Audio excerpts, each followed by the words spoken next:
গতকাল আমরা অভিযোগটা পাওয়ার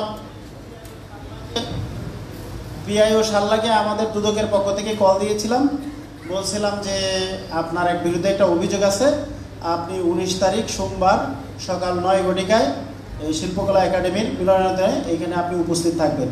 তা উনি আমাদেরকে মোবাইলে বলছে যে আপনারা যা পারেন তা করেন, আমি উপস্থিত হব না।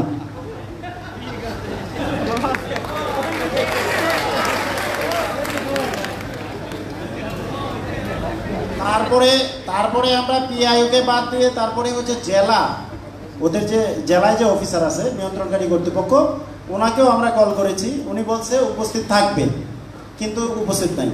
না না, উনি আমার কার্যালয়ে একজন অ্যাসিস্ট্যান্ট কমিশনার, সে তার থাকার কথা। এই হাসিব আছো না? হ্যাঁ,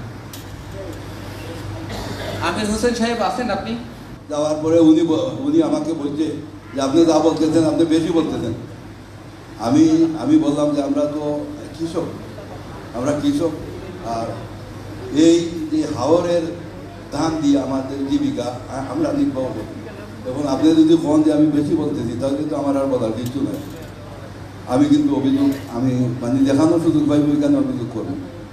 যখন আমি এটা অভিযোগ করছি, আর এটা দুর্নীতি এইগুলা বলার মতো না, এতগুলো আমি বলতে চাই না। আমরা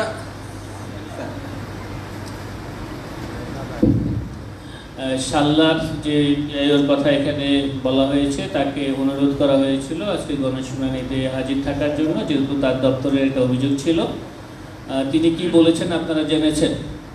তা আমরা এখানে জনাব আমির হোসেন যে অভিযোগ করেছেন আমাদের কাছে, সেই অভিযোগের প্রেক্ষিতে আমাদের এখানে দুদকের জেলা কার্যালয়ের কর্মকর্তা আছে, তারা এই বিষয়ে একটা প্রাথমিক অনুসন্ধান করে আমাদের কাছে প্রতিবেদন দিলে সেই প্রতিবেদনের আলোকে পিআইও শাল্লার বিরুদ্ধে ব্যবস্থা নেওয়া হবে।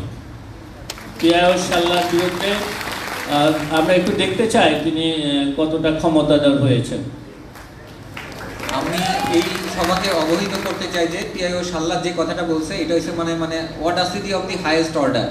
এই ধরনের অডাসিটি প্রজাতন্ত্রের কর্মচারী করবেন, এটা মেনে নেওয়া হবে না। আমরা এই মিটিংয়ের রেফারেন্স দিয়ে, এই অভিযোগের রেফারেন্স দিয়ে ওনার বিরুদ্ধে ওনাকে স্থায়ীভাবে বরখাস্ত করার জন্য সুপারিশ করে চিঠি দিতে।